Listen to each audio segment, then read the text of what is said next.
Hey there! Welcome to episode number 13 of the Practical Edtech podcast.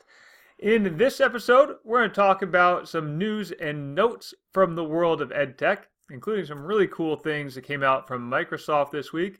I'm going to share some thoughts that I have about teaching computer science after my third full week in the classroom. And I'm going to answer a handful of questions from readers and viewers and listeners like you. My first listener-specific question this week. So let's jump right into it with some news and notes from the world of EdTech. So a couple weeks ago, I wrote a blog post and made a video about a really cool tool called Snack Vids. Snack Vids has been rebranded in the last couple of weeks as Vid Reader. It does the exact same thing that it did before, and that is it turns any English YouTube video, so any YouTube video that's in English, it will create a searchable transcript of that video. Even better, this transcript will be hyperlinked so that the words in the transcript can jump you directly to a spot in the video. It's a really cool tool. Check it out. Like any automatic transition tool or translation tool, I should say, there are some little quirks to it. If you don't speak clearly or you mumble, maybe the words aren't transcribed exactly as they should have been, but it's still a really, really interesting tool, good tool. All right, now in Microsoft made a ton of updates this week all around accessibility for classroom tools, all around Immersive Reader. So number one, if you're a Microsoft Forms user, and I love Microsoft Forms, in fact, in some ways I think it's better than Google Forms, Immersive Reader is now a part of Microsoft Forms. What that means is that your students will hear the questions read aloud, they'll hear the answer choices read aloud, and they'll hear it without hearing any of the other stuff that might be on the page. So it's just going to be the questions and the answer choices. Really great accessibility feature now available in Microsoft Forms. Immersive Reader just keeps rolling out to more and more tools all the time. Really great tool, and in the next week or so I'm going to be catching up with the product manager for that tool, and we'll be talking on the podcast. So it's going to be a great podcast you want to listen to. So some other Microsoft things. Dictation has long been a part of PowerPoint and Word and is now available in the web version of PowerPoint. So if you use PowerPoint in your web browser, you now have the access to the dictation tool, or the speech-to-text tool available in PowerPoint, now available in the web version, not just in the desktop version. Great news for Chromebook users or anyone else who doesn't have PowerPoint installed. Sticking with PowerPoint, Presenter Coach is a tool that Microsoft announced back in June. It's a tool that will give you feedback on your presentation. Like if you say too many times, or if you say so, like I tend to do, it will tell you that. It will tell you if you're speaking too fast, if you're speaking too slowly. It will give you some suggested other words to use or other phrases to use. That Presenter Coach tool was available in a beta. It's now available in PowerPoint's web version. So if you want to try that out, open up PowerPoint in your web browser and give it a try. If you want to know what some of the other updates were, I have a link in the speaker notes or the show notes for today where you can see all of the updates to Microsoft's inclusive classroom tools. We're about a third of the way through October right now. I'm looking forward to Halloween. My kids are looking forward to Halloween more than I am, but that's beside the point. We're about a third of the way through October. October is Cybersecurity Awareness Month, and a couple of weeks ago I published a blog post that had a whole bunch of digital citizenship resources in it. I've just updated that to include another tool, another resource called Stop Think Connect. You'll find it at stopthinkconnect.org. Go to stopthinkconnect.org, click on the resources button. They have a bunch of PDFs and PDFs and videos that you can download or just use in your classroom in your web browser, all about how to be safe online. These are things that are applicable to students, but also are applicable to adults. And all these resources are available in multiple languages. So if you're looking to, send some things home with your students about cybersecurity and digital citizenship, check out the resources available at stopthinkconnect.org and print them out. If it's a PDF, print it out and send it home. If you're trying to improve cybersecurity awareness, not only in your classroom, but at home as well.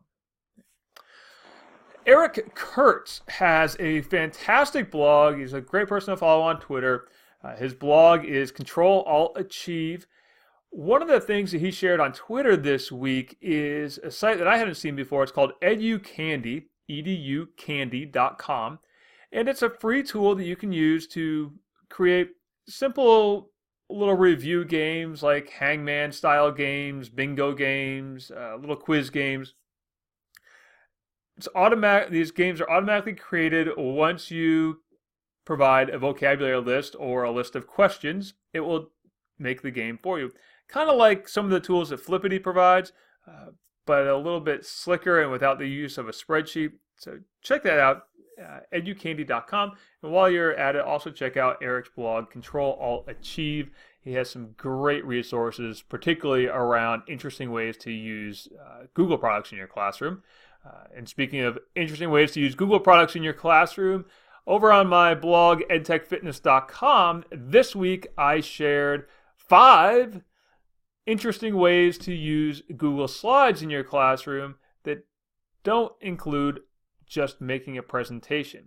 So included in that are how to make a Jeopardy-style game, choose your own adventure stories, and also did how to use Google Slides to design a mobile app, which is something I'm doing right now with my computer science students. So go to edtechfitness.com, and that's at the top of the page. Speaking of edtechfitness.com, this weekend, as in Saturday, tomorrow, a day from right now, I'm going to be speaking at the SHAPE conference in Oregon. And I'm really looking forward to that. It's my first conference. It's really dedicated to physical education and health education. So looking forward to being there. If you happen to be there too, please say hello. I'm not sure how big the conference is, but I'm looking forward to going to it. Speaking of, or staying on the topic of October and Halloween coming up, Larry Ferlazzo this week shared some great news about ReadWorks. ReadWorks.org offers lots of ELA articles, and they published an article or a collection of Halloween-themed ELA articles. And this week, Larry Ferlazzo shared with me, or not just with me, with the whole world, that ReadWorks will now let your students pick their own articles. So previously, you would have to go through and choose an article for your students to read. Now, students can go in and pick their own articles. They call it student libraries. It's a great addition to ReadWorks. ReadWorks, if you do decide to use it as a teacher and pick your own articles, rather than having kids pick the articles, it does come with some reading comprehension questions and some vocab questions. So check out readworks.org for their Halloween-themed ELA articles, and decide if you want to pick your articles or let kids pick the articles. One last new little tool that I've discovered just in the last couple of days is Summary Box. You'll find it at summarybox.com. It reminds me a little bit of Summarize This, which I've used for many years. Summarybox.com will let you paste in an article link, and it will create a summary of a long article. Now, you can use this as a Chrome extension, or simply just go to summarybox.com and use it in any web browser. And this is a nice little tool if your students are coming across long articles in their research and they want to just get the bullet points out of it. It's a nice little tool for them. Obviously not a replacement for reading an entire article, but if they're doing some research and they need to kind of quickly gather or synthesize a lot of ideas, a summary box might be a good option for them.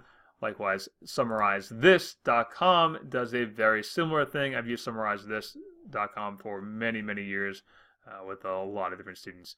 And last but not least, in the links that I want to share with you, SetBC, you find it at setbc.org.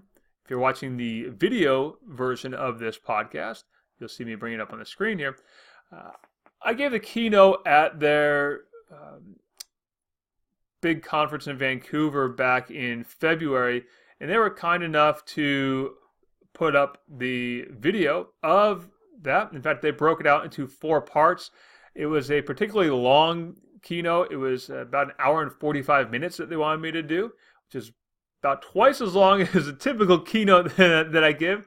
So they broke it out into 4 sections, and they also have the slides in there as well. So if you want to see the keynote that I gave recently, or not recently, but 8 months ago, please go ahead and check it out. Someone had asked me about videos for my speaking engagements, and that's the one that came to mind right away.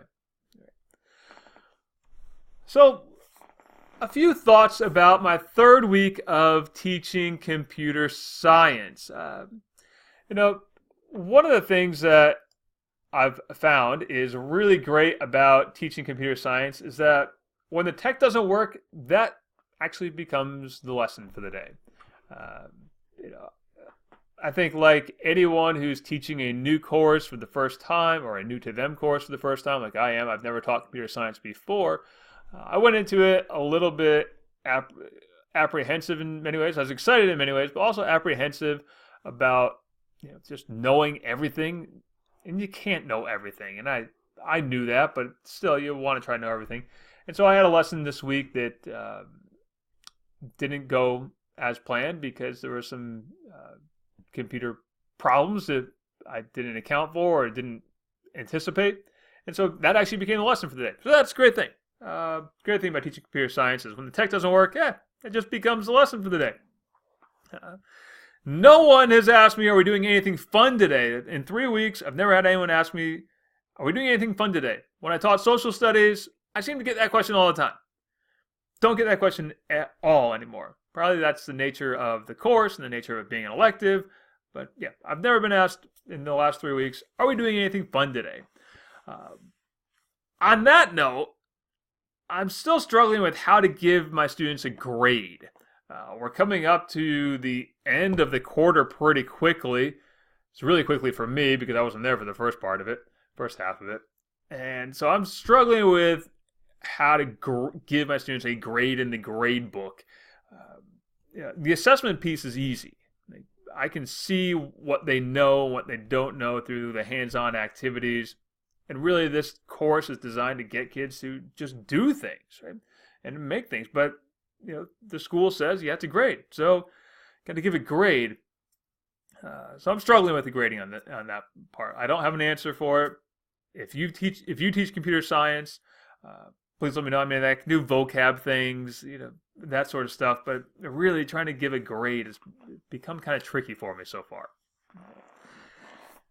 And the last little thing I'll share with you from my week in the classroom, this week in the classroom, is that kids are kids, and I am not up on my memes at all. I told you last week that I got a TikTok account, thanks to my freshman students. This week they were talking about a whole bunch of memes. My sophomore class is designing some apps. Actually, my freshman class is too. They're just doing it in a different way. But my sophomore class was designing an app, and one of my students is doing an app about memes and the history of memes. I am not up on the current ones at all, is what I learned from her work this week. All right. So, some questions from readers, listeners, and viewers like you. Number 1 came from Rita. Hey, Richard, I started an online sign-in for a mid-morning period when many teachers have students, not quite a study hall, not quite a class. And if you're reading the transcript, it says APITA. I have to limit the number of students coming to the library or I'll be overrun and it'll be chaos. I put a form limiter on the Google form and open it for signups at the beginning of the period. I noticed that the same few kids have been coming in every day and their names are always listed first. I was told that they somehow fill in the sign-in form ahead of time so that when they open it up, they automatically populate the responses first. Is this true? If so, is there a way to not have this happen? Thanks, Rita. So I had a couple of suggestions for Rita. We went back and forth a couple of times to kind of get to the root of this. The root of it was that her form, she had enabled the option for students must be signed in. So that was pre-populating. As soon as students opened the form to sign up, they were pre-populating the form. So whoever signed up first, boom, their information was in there. There's that piece. But the other solution, in form limiter, the form limiter add-on will only cap the number of responses or set a time limit. It won't set a start time. So to set a start time, what I suggested is put the form in Google Classroom and then make it in a timed or a scheduled assignment or a scheduled post in Google Classroom so that no one can access the form before you want them to access it. So they'll have to go to your Google Classroom, and if it's, you don't want the form open until 11:30, well, it won't appear until 11:30 by using the scheduling tool that's available in Google Classroom. The question came from Dawn. Hey Richard, I have a spreadsheet that for some reason when I add it to an assignment, it won't let me set it up so it makes a copy for each student. I can't figure out why. Do you have any clues? Thanks, Dawn. I have a couple of theories for Dawn. Number one is that to make sure that you have not in the share advanced settings ticked the little box that says prevent viewers and editors from making copies. So make sure you have that. Also make sure that you're signed into the right Google account. If you have multiple Google accounts and one is the default and one's not the default, you might be defaulting to the wrong one. So those are my two suggestions there. All right, I got a question from Paul, and this is a long one, so stick with me here. Thank you for doing this podcast. I've been a subscriber to the email for several years now, but I find it difficult to properly digest the contents while I'm working. Since I discovered your podcast version a couple weeks ago, I've incorporated it into my workday as a bit of personal PD. On top of that, I enjoy listening to it. Thanks, Paul. I appreciate that. My question is, what would you recommend as a free tweet wall option?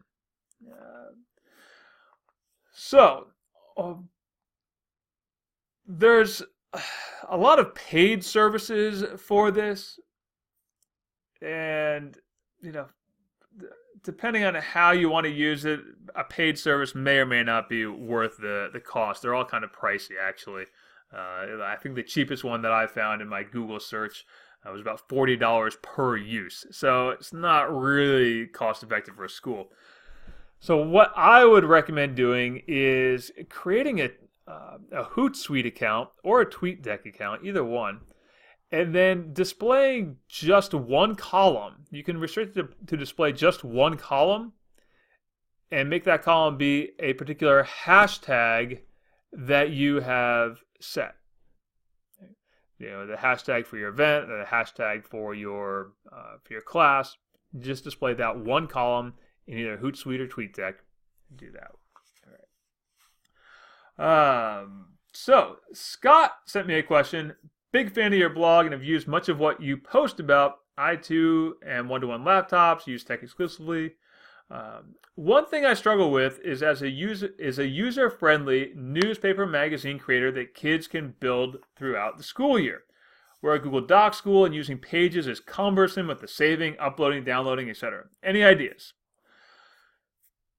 So, fortunately, Google Docs continues to evolve, and making templates and using templates is a lot easier than it used to be. So there's that piece of it.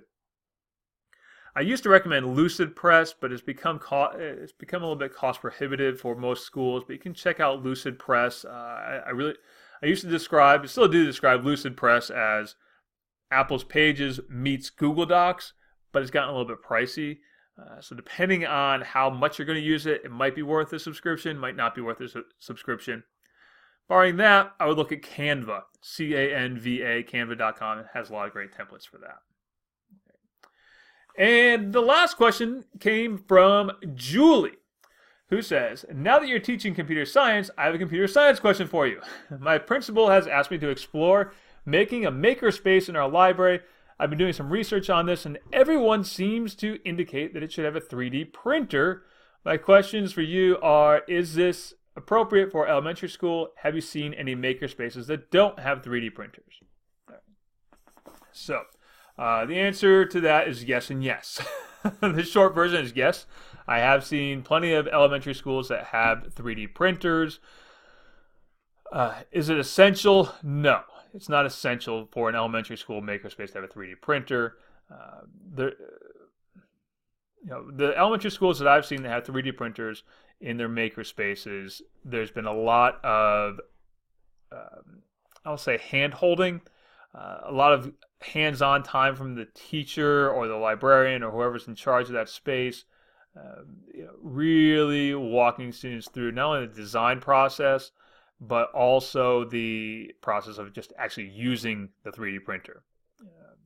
And so in that regard, it kind of takes away from the maker aspect of the makerspace when it becomes you teaching a design concept and you teaching how to use the 3D printer all the time.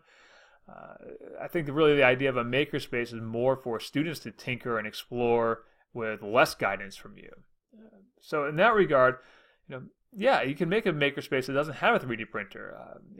Depending on the age of the elementary school students you're talking about, 4th, 5th, 6th grade, you might start looking at some Arduino, doing some stuff with Arduino or perhaps Raspberry Pi. You can go and go to arduino.cc and check out the project hub and see, there are projects appropriate for elementary school. You can buy kits that have all the pieces that you need for different projects. So you might take a look at doing that. So don't feel like your makerspace has to have a 3D printer right from the jump. That might be something you work into over time. All right. So that's that. So on that note, if you've enjoyed today's episode of the podcast, please feel free to share it with your friends. If you have a question for me, I'd love to hear from you. Send me an email. richard@burn.media is my email address. And if you happen to be in Oregon tomorrow, Saturday, October 12th, and you're looking for something to do, stop by the SHAPE conference in Bend, and I'd love to say hi. All right. Have a great weekend, everyone. Hope you enjoyed the podcast. See you next time.